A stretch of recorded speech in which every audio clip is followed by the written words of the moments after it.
Hello, everyone, and welcome to this Xpert Talk.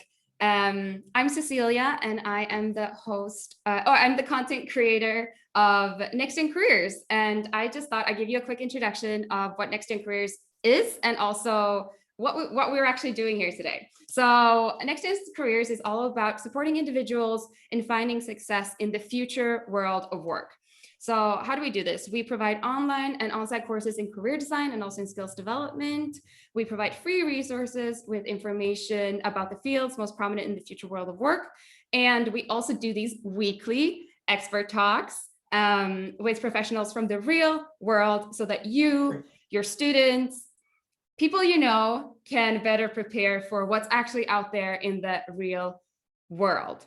So as I mentioned, we run these talks weekly.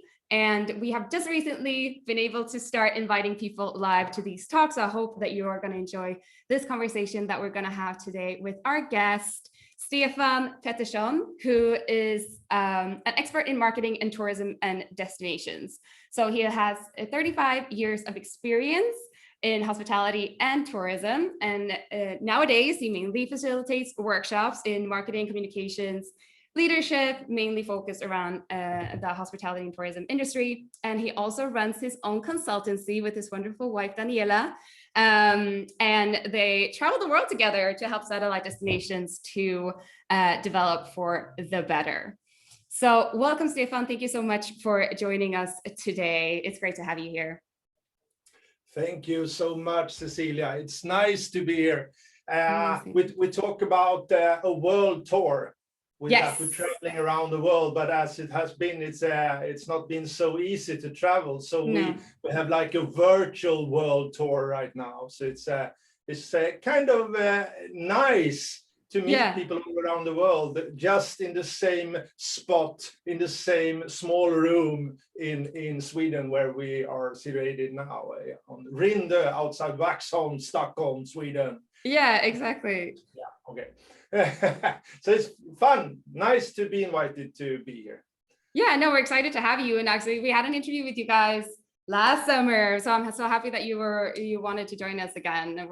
It's such a pleasure. So can you just start? We're going to talk about your job and careers and marketing and tourism and destinations. So I just thought we can start off soft with you explaining to us what does your day-to-day sort of look like in your job and what you're doing today.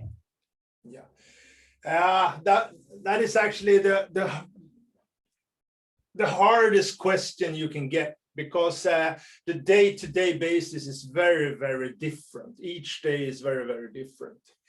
First of all, if you want to join the industry, the travel industry, to work with communication and marketing within the tourism business, you have to skip the thought of you start 8 o'clock in the morning and you finish at 4 in the afternoon, because office hours is not office hours. And if you want to have like a global appearance that you actually work with different countries, is also, with the time change, with the different time zones and everything, that means that we can have a morning meeting at 6 o'clock in the afternoon, because our clients or those who have the project owners, they are in the US. Or vice versa, if you work with someone in Asia, you need to be early in the morning instead, because it's really depending. The day-to-day basis often is like we have webinars, or we have like distance courses that we work with as well, and that could be like for 3 hours in the morning, and then we have a bit of research. We do some audits or analyzing something for a couple of hours, and then we need to prepare a presentation or a report or something. And as you also said in the introduction, we are traveling a lot. So that means that we often are situated on different places. But as we know now, and everybody knows, that we can actually work digital. That means I can also have a webinar from another place in the world. So it's really the day-to-day basis is really, really flexible, and it's also complex because you fill it with as much things as possible. Yeah, and one question that pops up into my head as you explain this is that we automatically have thought of the pandemic as being like a threat to tourism, and that like tourism has been affected. But have you felt that it might have, like, you have been able to maintain some of your activity and be able to like have an easier way to create connections, like you were telling me the other just now, like you were having a meeting with someone in Malaysia yesterday. Yeah. Has it become easier and more accessible to work virtually with tourism? I need to be humble there, because it's like 150 million jobs that actually are not existing anymore within the tourism industry. Yeah. And that means, of course, that all countries everywhere are struggling how to keep up, to be over the surface regarding the jobs. Yeah. Okay. But as we can see as a consultant, and also when we work with a lot of strategic questions and projects, I think it opens up, because it is authorities everywhere get the chance to start planning.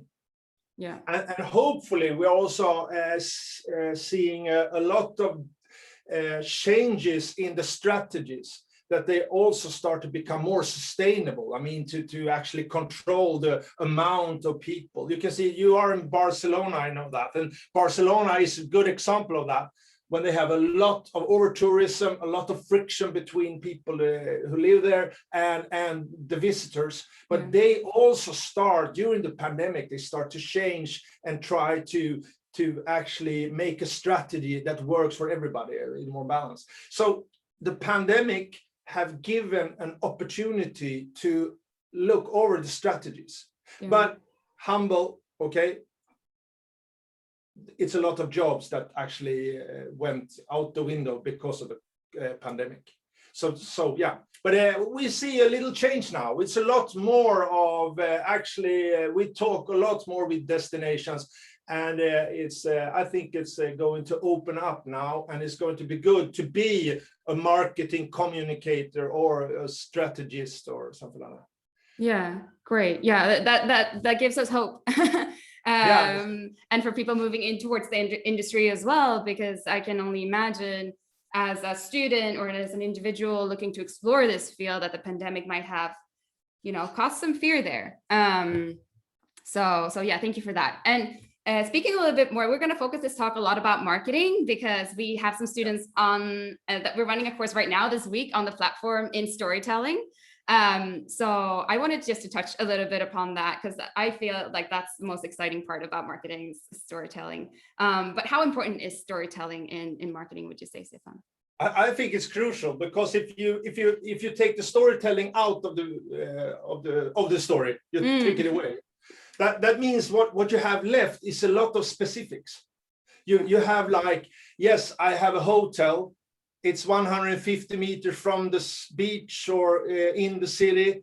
It's 35 rooms. It has breakfast and the conference venue and like that. And that means that you look alike everybody else. And that means the only thing you can compete with then is the price. Yeah. So that means the cheapest often win. Yeah. Okay. But if you add stories, if you add storytelling, if you add more values into the communication and marketing, then you can actually talk to the heart of your visitor or your client or your consumer. Yeah. And if you talk to the heart of the consumer, they're gonna create a picture of how they can be in your hotel, in your restaurant, in your service, what it is. And that means that storytelling is the thing that we can compete with others with. Yeah. Amazing. Yeah, that's a great answer. Thank you. And for people who are looking to get into communications within the tourism industry or in destination development, like what would your top tip be for people looking to get into this field? Of course, an education is always good. I mean, to be taught the basics of communication, of marketing, and how to, for example, segment the market to get your target audience, so you understand and empathize with them, so you understand them, and then you can create good communication. Because then you can speak to them. Okay, one good tip is, of course, to get educated. That you can of course do it in a university, but also after the university, if you're older or you think about making another position in your life, you can always seek a lot of different organizations that actually have those kind of courses. I mean, and I guess today as well, we have a lot of like online courses. There you have the Udemy's, you have the Coursera's, you have the Domestica's, where you can just to get, I guess, a taste of it as well. So that's one tip. But another tip is actually to try to actually test everything that you can possibly run into regarding communication. Yeah. Because it's the same like we talked about with storytelling. I know if everybody get educated in communication skills, that means you look like the others.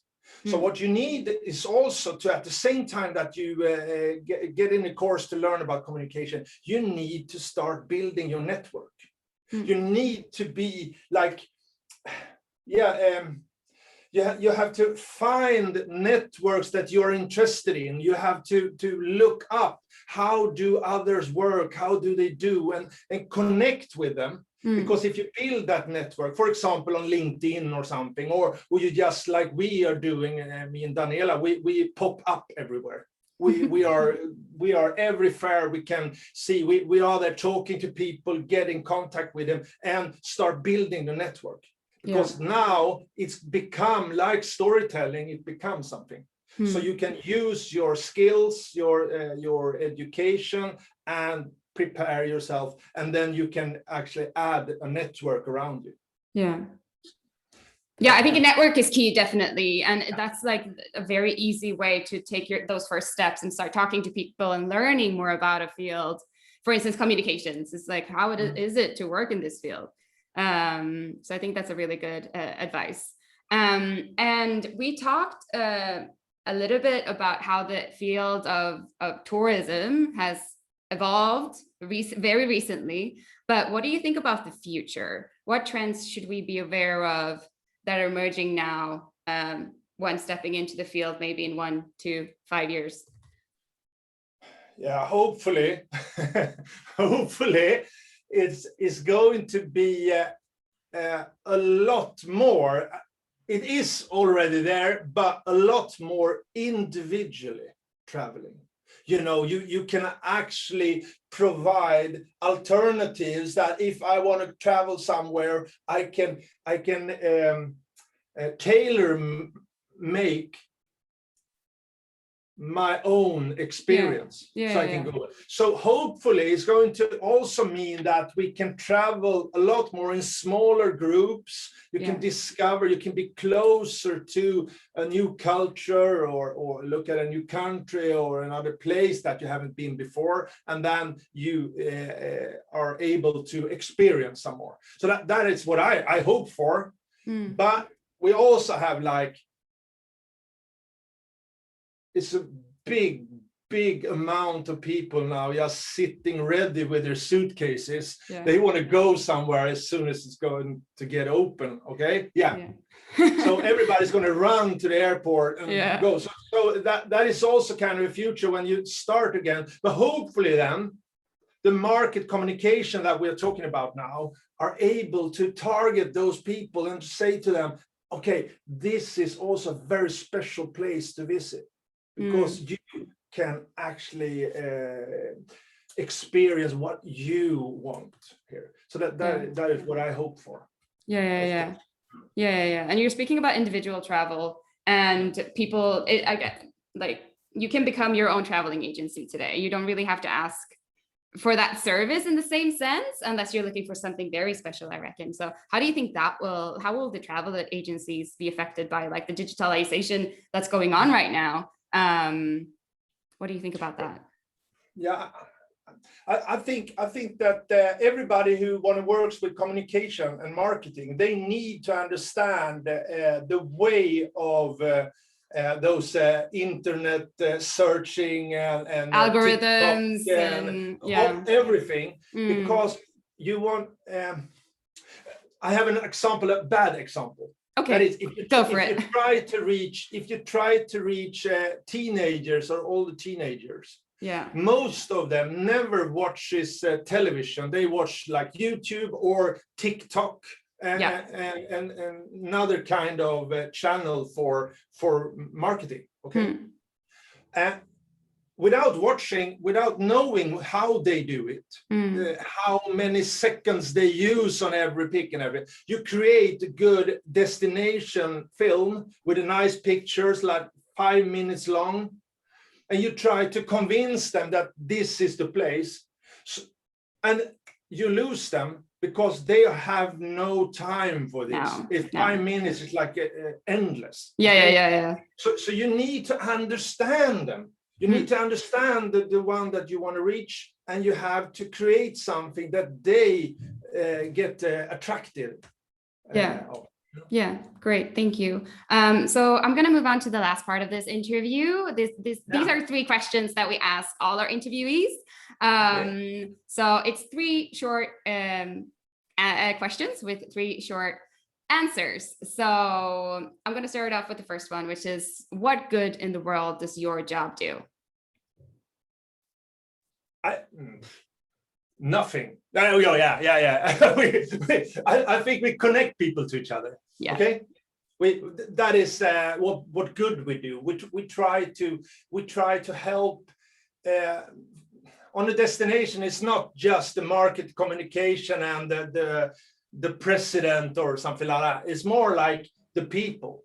And if you show other people what the people are doing and how they live, and you can connect them to each other. And what good do we do? Yeah, you don't want to fight someone that you're a friend with.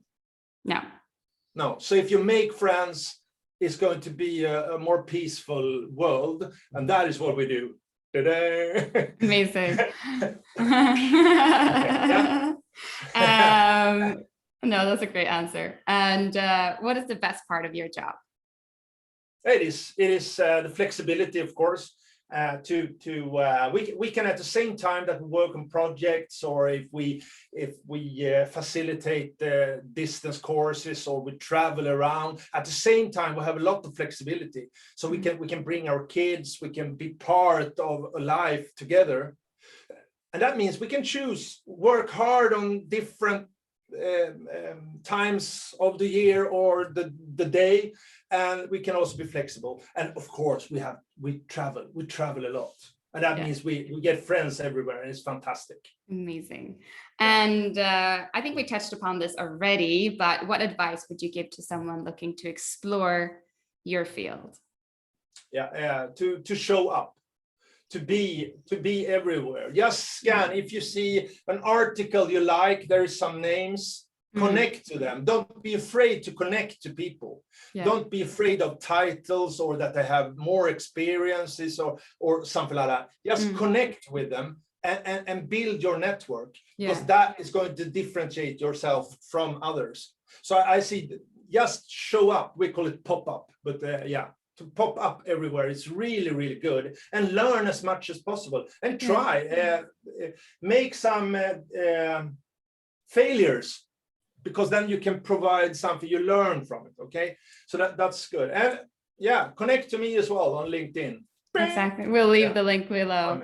That was the end of my questions. We're going to stay on this call, because if the audience has any questions, you guys can also stay on and ask Stefan any questions you might have, but I'm going to pause the recording here. Thank you so much for joining, Stefan. It's been great talking to you.